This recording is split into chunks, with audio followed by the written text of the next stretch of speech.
Garden of Iris. I watch sweet Fred wakes up to the blooming of his flowers every morning at dawn.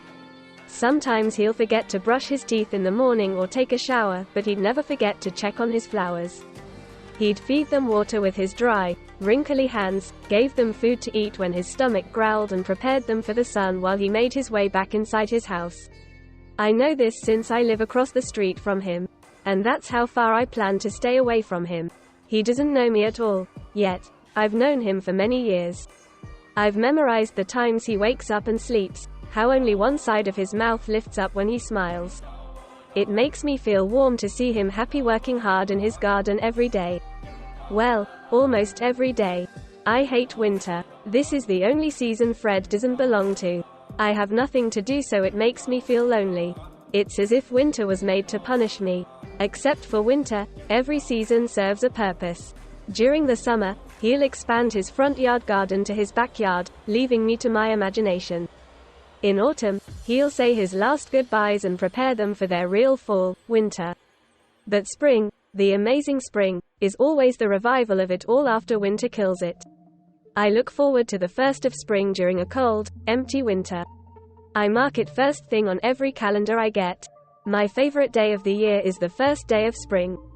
Something seemed different this morning, though. I felt something would happen today that would change my life forever. I decided this meant today should be the day I confessed to Fred. But a problem arises. How would I reveal this to Fred? I could walk up to his house, ring the doorbell, and be bold. I haven't even fully spoken to him before. Just the casual, "Hi, good morning."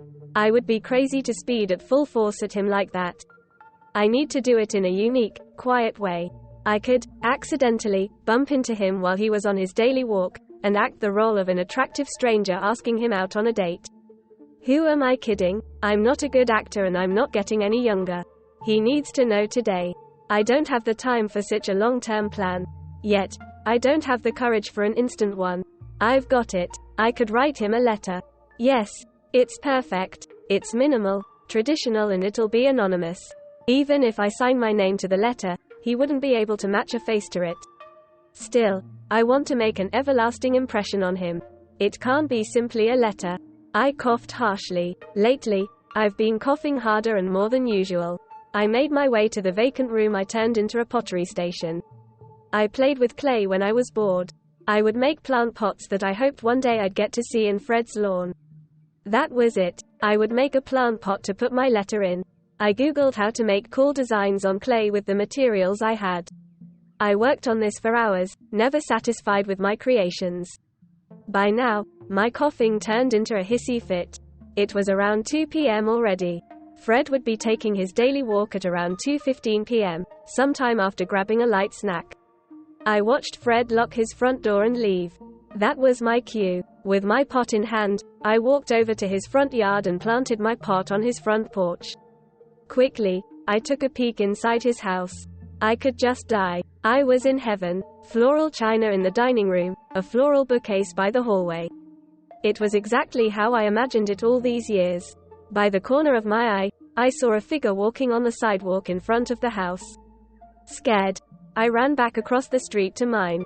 I laid down on the leather armchair in my dining room, facing a window pane that showcased the views of my porch and Fred's house even more.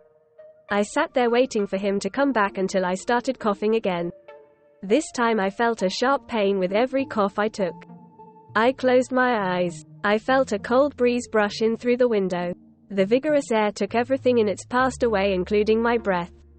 When Fred came back home from his daily walk, he noticed a new pot by his orchids. Its base, with a porcelain-like glaze, had the most colorful design. It was covered in a bunch of small double rainbows. There was a flower planted in the pot full of soil with what seemed like an envelope. It was a very rare flower, a part of the bearded iris family, to Fred's knowledge. However, this iris was a little different from the others. Primarily white, it had an indigo color stitched to its ruffled edges. In all of his years, he had never witnessed a flower this captivating. On the exterior of the envelope, beside a stamp and his home address, there was a little message. In the area the sender's information was supposed to be written, there was instead, like how the goddess, Iris, used rainbows to carry her messages from gods to humans, this letter is my rainbow to express a message written in our destiny to you. What a lovely written phrase, Fred thought. Inside the envelope was a handwritten letter. The letter read, "Lay my soil flat, in a voluptuous vase. Build me a safe habitat. Enough room for a chaise. Love gets transported from my roots to your very fingertips, like nectar-filled loot, sent to you by a bee's lips. I want you to treat me like I'm the only flower in your garden. Truly yours, Iris."